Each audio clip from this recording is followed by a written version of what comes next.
Millions of people all over the world appreciate the joy of dining at an establishment which serves delicious food. During this timeless occasion, we savor not only the unique qualities of the food being served, we also consume various other important characteristics of the dining experience while seated inside any dining establishment. The service we are given, presentation of the meal, style of the interior surroundings, and even our dining companions also significantly influence each eating experience. This series will visit the booming metropolis of Victorian London at the height of the British Empire to experience dining from one gentleman's viewpoint during that period. The journalist Nathaniel Newnham-Davis, generally known as Lieutenant Colonel Newnham-Davis, was a British food writer and gourmet. His acclaimed London establishment reports earned him a fine reputation during the latter decades of the Victorian era. Through his unique culinary journeys, we shall explore fascinating accounts of various establishments in late Victorian London he felt worthy of patronage. Nathaniel Newnham-Davis provides our unique view into fine dining in the late Victorian period through his 1899 book titled Dinners and Diners, Where and How to Dine in London. This was a time when elegant two-wheeled, horse-drawn carriages like hansoms were still in vogue. With each chosen restaurant, the acclaimed food writer provides more than just a routine review. His captivating accounts welcome the reader into a select world of culinary achievements with a side dish of keen observation. He provides exquisite social commentary and contemporary background for each establishment he visits, which appears to be as important for him as the food on offer. Vivid descriptions of the atmosphere and distinguished people that made these restaurants their second home makes us seem as if we are sitting at the next table. On today's episode, we will visit the Holborn Restaurant. Located in Holborn, London, the Holborn Restaurant was a dining establishment reviewed and recommended by Nathaniel Newnham-Davis in his landmark 1899 book. History of Holborn Restaurant in Holborn, London. The Holborn Restaurant, founded in 1874, was located at 218 High Holborn, at the corner of High Holborn and Kingsway, Holborn, London. It enjoyed a high reputation with the upper social classes that lunched and dined in the luxurious Grand Salon, the main serving room at this elegant restaurant. Guests such as members of high society and theater patrons entered the luxurious establishment through a grand white and gold gilded entrance. Inside, polished floors, chandeliers, balconies, and mirrored walls offered patrons sophisticated comfort while an in-house orchestra played soft music. The Holborn Restaurant housed a grand salon, grill room, and several other fashionable dining rooms. It even contained a ladies' grill room for fashionable women to lunch amongst themselves. In fact, during the Holborn's height of popularity, there were 14 smaller restaurants in addition to private dining rooms, a grill room, and the main restaurant. The grand dining room hosted cabaret and dancing. Lunch and dinner, selected from a menu which included both British and European fare, was served by waiters in formal dress. The Holborn Restaurant was so highly regarded that it received recognition in Sherlock Holmes' novel, A Lady in Scarlet. Unfortunately, the Holborn Restaurant closed in 1954, with the building demolished in 1955. Now, let us present the review of Fashionable Holborn Restaurant by Nathaniel Newnham-Davis. Please note the following review appears as he wrote it at the time, reflecting customs, language, and attitudes of the Victorian age. No offense is intended by presenting his original account, as our channel provides detailed information for historical purposes from the Victorian era. Review from the dinner at Holborn Restaurant as told by Nathaniel Newnham-Davis. The American comedian and myself stood at a club window and looked out on London. He was rehearsing, and so enjoyed the rare privilege of having his evenings free to spend as he liked. I had no business, except to get myself a dinner somewhere, so we agreed to eat ours in company. The difficulty was to decide where to dine. The comedian dined at one club or another every day of his life before going to the theater, so a club dinner was out of the question.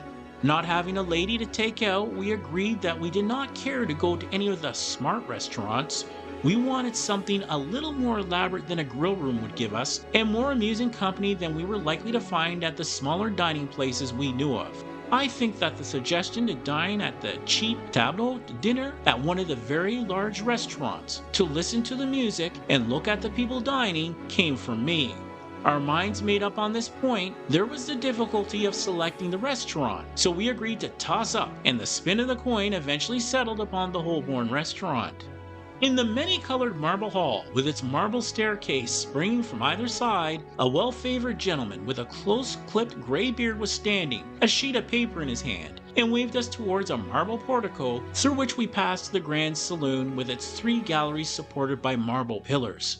"A table for 2, said the maître d'hôtel, and we were soon seated at a little table near the center of the room, at which a waiter in dress clothes, with a white metal number at his buttonhole and a pencil behind his ear, was in attendance waiting for orders. The table d'hôte dinner was what we required, and then I noticed that I had to ask for the wine list, and that it was not given me opened at the champagnes, as is usually the custom of waiters. The menu, which on a large sheet of stiff paper peeps out from a deep border of advertisements, is printed in both French and in English. This is the English side of it, on the night we dined. Soups, purée of hare au croton, spaghetti, fish, suprême sole jauneville, plain potatoes, dinde de saumon, remoulade sauce. Entrees, bouchée à l'impératrice, sauté potatoes, mutton cutlets à la réforme, remove, ribs of beef and horseradish, Brussels sprouts, roast, chicken and York ham, chipped potatoes, sweets, Caroline pudding, Saint Honoré cake, Kirsch jelly, ice, Neapolitan, cheese, celery, dessert. We agreed to drink claret, and I picked out a wine 3rd or 4th down on the list. The comedian said he was hungry, and I told him that I was glad to hear it, for it might check the miraculous tales which he generally produces at mealtimes. With the spaghetti soup, which was brown and strong, the comedian told me the tale of the mummy of one of the Ptolemies who lived some thousands of years BC, which was revivified in the Boston Museum by having clam soup administered to it. It was not one of the comedian's best efforts, and I capped it easily by a tale of the Japanese jellyfish soup, which is supposed to confer everlasting life, and which tastes and looks like hot water. The dinde de saumon was rather a pallid slice, which I attributed to package and ice, but which the comedian said was owing to its having overgrown its strength. And that reminds me, he had just begun when I had the presence of mind to anticipate him, and to tell the story of the 140-pound Masir, which it took my uncle on my mother's side 3 days to land from the Ganges. I felt bound to tell him that the anecdote he subsequently related of a tarpon that his first cousin, twice removed, had hooked, towing a steamer's lifeboat from the Floridas to Long Island, sounded like an invention. To avoid friction, we talked of our neighbors.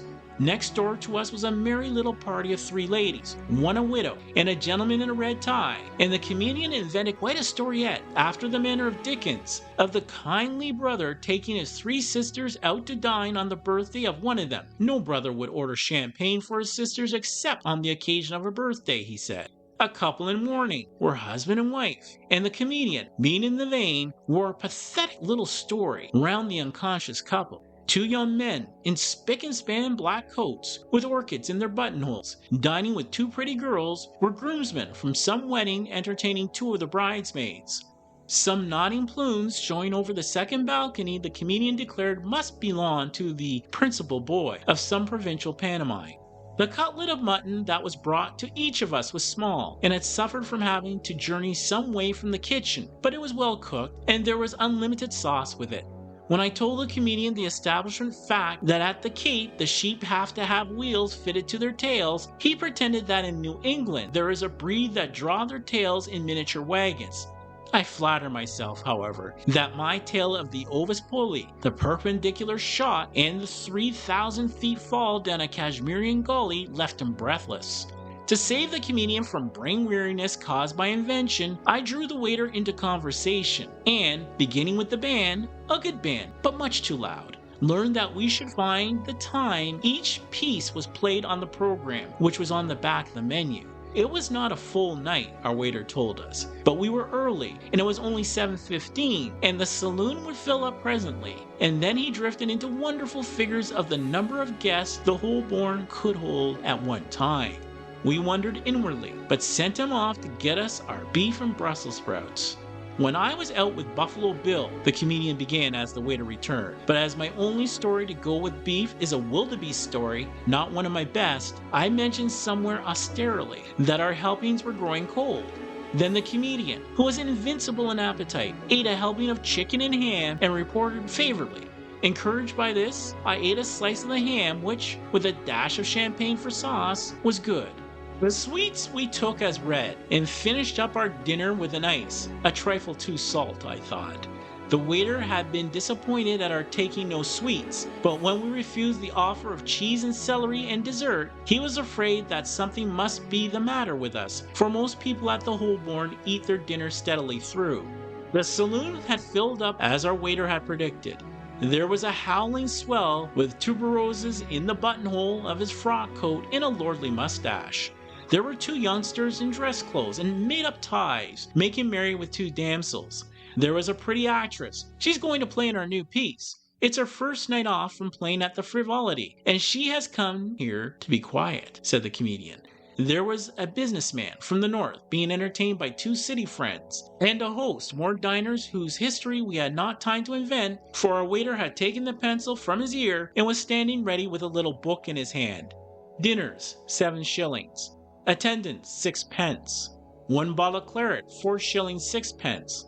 Total, 12 shillings. That was the bill our waiter gave us, and he said, "Thank you," very heartily, for a shilling for himself. I should have appreciated my dinner more if the comedian had confined his conversation to facts. I regret to hear that the comedian permitted himself to say, next day, at the club, that it was 1,000 pities that I could not tell a story without exaggeration. 15th of February. A selected menu item from this Holborn Restaurant dinner. Hope you brought your appetite while wearing your best Victorian clothing. In this episode, we will feature the Saint-Honoré cake, a classic pastry dessert named after the patron saint of bakers and pastry chefs in France, Saint-Honoré. This dessert was first created in 1847 by Auguste Julien inside the Chabouste Bakery on Rue Saint-Honoré in Paris. The Saint-Honoré cake is formed by making a circle of short crust pastry for the base of the dessert. On the outside edge of this, a ring of pâté au choux, delicate pastry dough made with water, flour, eggs, and butter, is piped.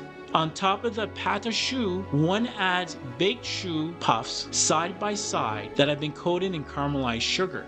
And then the inside of this creation is filled with crème chabouste, pastry cream softened with meringue. The dessert is finished with whipped cream from a Saint-Honoré piping tip. Serve and enjoy. Thank you for watching this episode of Fine Places to Dine in Victorian London. Please be sure to watch another episode from this series or any other Victorian to Modern episode showing at the end of this video. Also, be sure to like, subscribe, comment, and click the notification button so we can create more exciting content. I wish you good tidings as we remember that sharing knowledge has been a noble deed throughout the ages.